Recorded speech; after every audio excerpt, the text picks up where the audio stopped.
આ બધા હસાવવા માટેના હળવા મનોરંજનના પ્રસંગો. પણ એક વાત,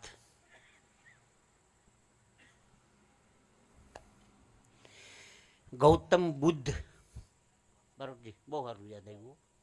ગમે આ સ્ટેજ, આ જગ્યા બેઠા પછી આમ એ અંદરથી વાતો નીકળે છે. ક્યાં વાત હે. હા, ઘણી જગ્યાએ તો આમ થાકી જાય ને તોય કોઈ વાતે પ્રસંગ યાદ ના આવે, થાકી જાય. અને કોક વાર તો એમ થાય કે અંદર પાછી ફાઇટ હાલતી હોય, એ હું રહી ગયો મને તો કે, હું રહી ગયો મને તો કે, એ અમારું ગાવાનું રહી ગયું, આ ભજન રહી ગયું, અંદર ફાઇટ હાલતી હોય. હા, અને અમુક જગ્યાએ થાકી જાય તો કોઈ યાદ ના આવે. પણ આ બુદ્ધનો પ્રસંગ બહુ સરસ મેં સાંભળ્યો તો કોક વક્તા પાસેથી, મને ગમ્યો.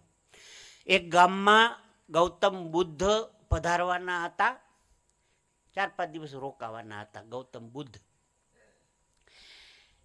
4-5 જગ્યાએ ભિક્ષાવૃત્તિ કરી અને પોતે પ્રસાદી લે. ગૌતમ બુદ્ધ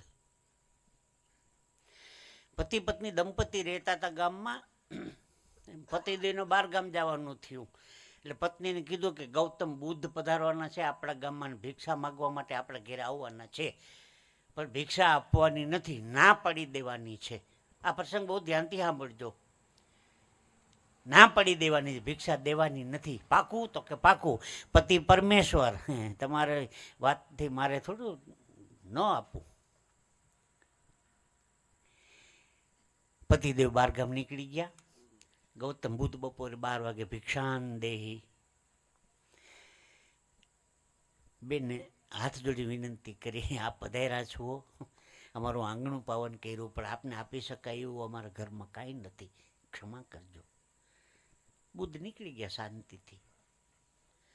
આ પ્રસંગ સાંભળવા જેવો. શું છે 2 મિનિટ ખાલી 2 મિનિટ, પછી હું તમારે ભેગો આવીશ. પણ સાંભળવા જેવું છે. પછી આ એક ઓલા 2 ભાઈઓ તો વાતું જ કરે, એને કઈ પ્રોગ્રામમાં લેવા દેવા જ નથી. આવ્યો તયું ને મેંડાણા. હા મામા બે પ્રેમથી ક્યારેક સાંભળો, કલાકારોને બિરદાવો. ભલે કલાક પ્રોગ્રામ તમે સાંભળો ઘણી વખત, બધું મોઢે થઈ ગયું હોય, પણ બિરદાવો ને તો અમને એમ થાય કે જે દ્વારકા ત્યાં સુધીનો ધક્કો અમારો વસૂલ થયો બાપ. હે, 5-10 મિનિટની વાત હોય આ બધી. હા, એટલે માફ કરજો, મારે આવું કહેવું ના જોઈએ, ક્ષમા કરજો. ક્યાં હતા બુદ્ધ? બીજે દિવસે ગૌતમ બુદ્ધ ભિક્ષાન દેહી. બેન એટલા જ વિવેકથી બીજે દિવસે આંગણું પાવન કર્યું, પણ આપને આપી શકાય એવું અમારા ઘરમાં કાંઈ નથી, ક્ષમા કરજો. બુદ્ધ નીકળી ગયા. ત્રીજે દિવસે ઓલા પતિદેવ 12 ગામથી આવી ગયા. પત્નીને કીધું બુદ્ધ આવ્યા હતા ભિક્ષા માગવા? હા, આપી હતી ભિક્ષા, તમે ના પાડી ગયા હતા, પછી કેવી રીતે અપાય? પતિ પરમેશ્વર, તમારી આજ્ઞાથી વિરુદ્ધ જવાય જ નહીં. આજે આવવાના છે. હજી વાતું કરે એમાં બુદ્ધ પધાર્યા ભિક્ષાન દેહી. પછી પતિદેવે કીધું કે 2 દિવસથી આ ના પાડે છે તમને કે ભિક્ષાનું કાંઈ નથી ઘરમાં, તોય તમે શું કામ માગવા આવો છો? બારોટજી પછી જે બુદ્ધે વાત કરી, હું તમારી આ ભિક્ષા માગવા માટે નથી આવતો, હું તમારી આ ભિક્ષા માગવા માટે નથી આવતો, પણ ના કહેવાનો પણ જે તમારો વિવેક છે ને, ના પાડવાનો વિવેક છે ને, એ વિવેક શીખવા હું તમારા ઘેર 2 દીથી આવું છું. હે, ના પાડવાનો પણ જે વિવેક છે ને, એ વિવેક શીખવા માટે હું આવું છું. આવા માવતર ઘણા પ્રસંગો છે. બીજા દોરમાં કાંઈક વિશેષ નવી વાતો કરીશું, પણ આપે ખૂબ મને ભાવથી સાંભળો. દરેકના ચરણોમાં વંદન કરી આગળનું પ્રસારણ DD2 ઉપરથી સાંભળશો. ખૂબ ખૂબ આભાર ભાઈ શ્રી જીતુભાઈ દ્વારકાવાળા. માર્મિક અને ધાર્મિક બંને વાતો કરી. આમ તો મારો વિષય લોક સાહિત્યનો છે, પણ સમય જોઈ ચાલે છે સજન. ભક્ત કવિ દુલાભાયા કાગ 5મા ભાગની અંદર 52 ફૂલડાનો બાગ, એની અંદર લખતા હોય 2614 સુવાક્યો છે. સમય જોઈ ચાલે છે સજન, તો એનું નક્કી ભાવ ભર્યું હોય ભજન. જે સમયની સાથે ચાલે તો જ એનું ભાવ ભરેલું ભજન હોય. પ્રિય બોલવું સજનતા દાતારી સુરપાંત. અત્યાર સુધી મેં પહેલા કીધું કે જીતુભાઈને સાંભળવા, મુરબ્બી શ્રી સાબુદ્દીન સાહેબને સાંભળવા, ભાઈ શ્રી ધીરુભાઈ સરવૈયાને સાંભળવા, આમની પાસેથી મને ને તમને કંઈક જીવન જીવનના કેળા જડે. આપણે બીજાની કોઈની એવી અપકીર્તિ નથી કરતા, પણ આ બધા જેને કહેવાય ને માસ્ટર ડિગ્રી લઈને બેઠેલા છે. પ્રિય બોલવું સજનતા દાતારી સુરપંથ એતા અભ્યાસે નહીં મિલે વો બિના કૃપા ભગવંત. કોઈને સારું લાગે એવું બોલવા માટે પણ ઈશ્વરની કૃપા જોઈએ. સજનતા એ આપોઆપ આવી જાય. માના ઉદરની માલિપા હોય ને ત્યારથી સજનતા તરીકે જન્મ લે. ઘણી વખત આપણે ભાઈ શ્રી હરસુરભાઈને હું યાદ કરીશ, હરસુરભાઈ ગઢવી. ઘણા એમ કે આ માણસ હાલો નીચ નીકળો. નીચ નીકળો નહીં, ખબર મોડી પડી હતો જ. કહેવાનો મતલબ કોઈને સારું લાગે એવું બોલવા માટે પણ ઈશ્વરની કૃપા જોઈ.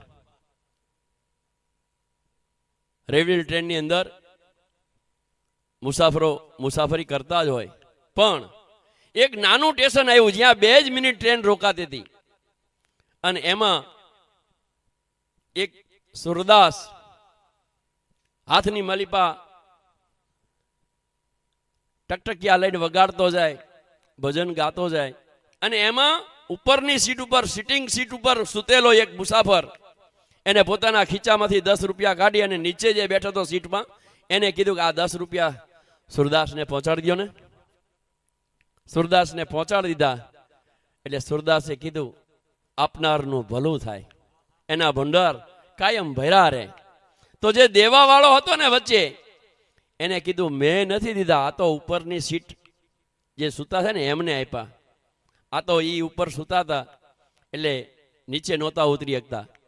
વળી મને એમ કે તમે સુરદાસ છો એટલે જરા ખુલાસો કરું. ત્યારે સુરદાસે એટલું જ કીધું કે હું સુરદાસ છું, મારા આશીર્વાદ, મારી દુઆ આંધળી નથી. હું કદાચ સુરદાસ છું પણ મારા આશીર્વાદ, મારી જે દુઆ છે ને એ આંધળી નો, એ તો જેને આપ્યા હોય ને એને જ પહોંચી જાય. એટલે ઈશ્વરદાસજી કહેતા કે ભાગ બડા તો રામ ભજ વખત બડા કછું દે. અને દુલાભાઈ કાગ મને તમને ભણતરની માલિપા શીખવાડતા હોય. એ જી તારા આંગણિયા એ પૂછીને કોઈ જોન આવે રે તો આવકારો એને હે મીઠો આપજે રેજી. કેમ તમે જાવ્યા છો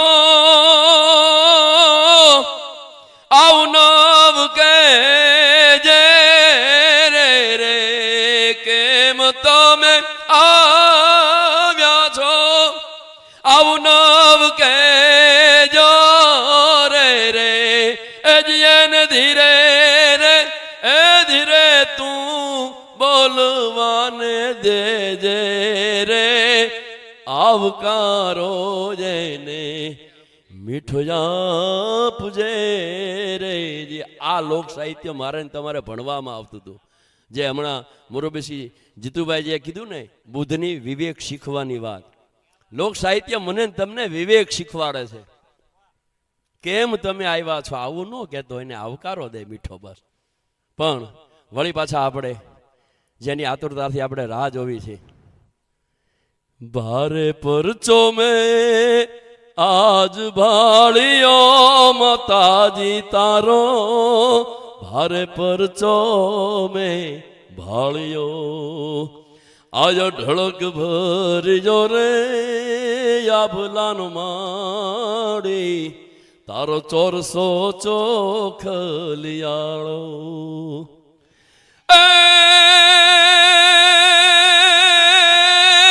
ઝીણી ઝીણી એમાં જોતું જબુ કેવો ઝીણી ઝીણી માં, ઝીણી ઝીણી એમાં જોતું જબુ કેવો ભેળિયો આજ મેં બાળો રે માતાજી તારો ભારે પરચો આજ ભાળો બાળે ભાગ્યમાનું સ્તન પાવા અનસુર દુર્લભ શું ગ્રંથ જોગાવા ઉમા સુનાવું મેં અનુભવ્ય પના અનસત હરિભજન જગત સબ સપના. આ ચોપાઈને સાંભળવી હોય સમજવી હોય તો મારે ને તમારે પૂજ્ય વંદનીય મુરારી બાપુની રામકથા સાંભળવી પડે. દુર્લભમ માનુષ દેહા, દુર્લભમ માનુષ દેહા અને તત્રપી દુર્લભમ મયા વૈકુંઠ પ્રિય દર્શન. આ શ્લોક ભાગવતની અંદર કથા સાંભળવી હોય તો મારે ને તમારે ડોંગરેજજીને પૂજ્ય રમેશભાઈ ઓઝાને યાદ કરવા પડે. અને મારે ને તમારે મારી તું તો પાવામાં પ્રગટાણી હે ભવાની માતું કાલિકા રે લોલ કરતા હરતા શ્રી કારી કાલી કાલ રયણ કો મારી સસી શેખરા સિદ્ધસર નારી જગની મોવન જ્યોજડ ધારી દવા ધવળગર ધવદો ધવળા કૃષ્ણા કુબજા કચતરી કમલા ચલા ચલા ચા મુંડા ચપલા વિકટા વિકટ ભુબાલા વિમલા સુભગા શિવા જયાશ્રી અંબા પર્યા પરમ પાર પાલંબા પિચાસણી સાગણી પ્રથબંબા અથ આરાધી જય અવલંબા. આવી માતાજીની રેડી, માતાજીના ગરબા, માતાજીના ઝૂલણા અને દેશી લોકવાણીના ગામડા ગામના ચોરાના ભજન જો સાંભળવા હોય તો મારે ને તમારે ભાઈ શ્રી ઝાલાવાડનું ઘરાણું એટલે સુરેશભાઈ રાવળને યાદ કરવા પડે. એટલે મુરબ્બી ભાઈ સુરેશભાઈ રાવળને વિનંતી, આવે મારો બાપલિયો ખૂબ તાલીઓના ગડગાડથી વધાવો ભાઈ શ્રી સુરેશભાઈ રાવળ. જય માતાજી, જય ઝાલાવાડ. આપ બધા સુધી પહોંચાડનાર એવા અમારા પરમ મિત્ર ભાઈ દિનેશભાઈ બારોટ સાહેબ અને એમના ભાઈ બિમલભાઈ બારોટ, ખૂબ હું એમનો આભાર માનું કે મને બુધાજીની ઓળખાણ કરાવી, અહીં સુધી પહોંચાડ્યો. એમનો પણ હું ખૂબ આભાર માનું. આ બધા આ કોરોનાના કાળમાં ખૂબ મુક્ત રીતે ડાયરાને માણી રહ્યા છો, માણતા રહેશો. આપ બધાને પણ ખૂબ ખૂબ આભાર. જય માતાજી. હાજી, એક બહુ અગત્યની વાત યાદ કરાવી ભાઈ દિનેશભાઈ. જે હાસ્યની વાતો કરાવી, જેના જીવતા જીવ હજી હયાતીમાં દ્વારકાની અંદર જેના નામથી રોડ બને એવા ભાઈ જીતુભાઈને આપણે દ્વારકાવાળાને તાલીઓના ગડારથી વધાવી. કલાકારોના નામથી સ્ટેચ્યા મુકાણા હોય એવા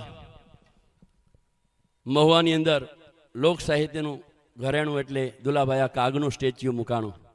વઢવાણની અંદર ભાઈ જયદેવ ગઢવીનું સ્ટેચ્યુ મુકાણું. અને જો કદાચ એવો એક રોડ બન્યો હોય લોક સાહિત્યનો અડાભીડ કલાકાર, જેને કોઈ દિવસ લોક સાહિત્યનો એક પણ કલાકાર મંજીરાવાળાથી માંડીને ગમે એવો મોટો ગાયક હોય, મુનહર ઉદાસ હોય, પણ એને ભૂલી ન કે એવો પરમ અને પરમ સદાય પરમ રે એવો હેમુ ગઢવી, જેનો રોડ અને જેના નામનો હોલ એટલે રાજકોટ સાહેબ સાબિતી પૂરે છે. લોક સાહિત્યનું આ પ્રદાન એટલે ભાઈ શ્રી સુરેશભાઈ રાવળ.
હાલ હાલ હાલ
સદગુરુજીની દયા વિના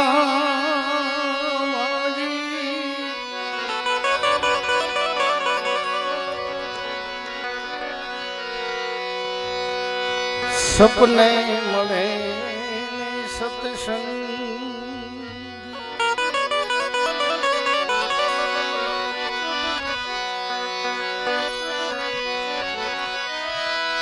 સદગુરુની પૂર્ણ દયા વિના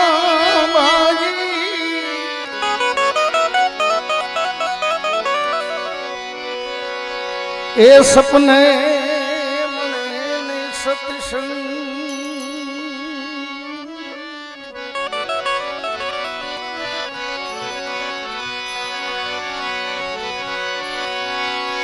અરે કૃપા હોય મારા નાથની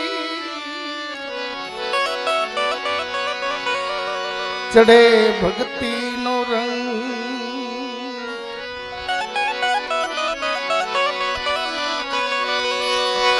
કૃપા હોય મારા નાથની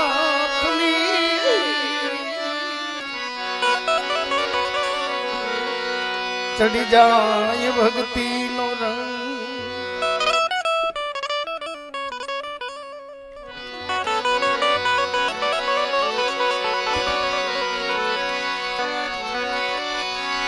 एक शब्द दो कान है एक नजर दो आँख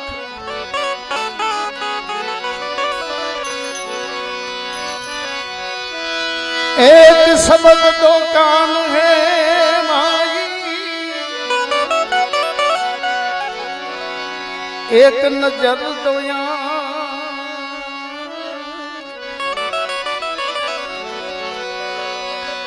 गुरु गोविंद दोनों एक है नर जात सके तो जा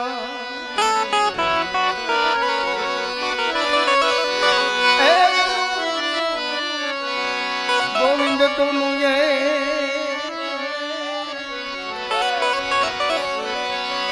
नर जात सके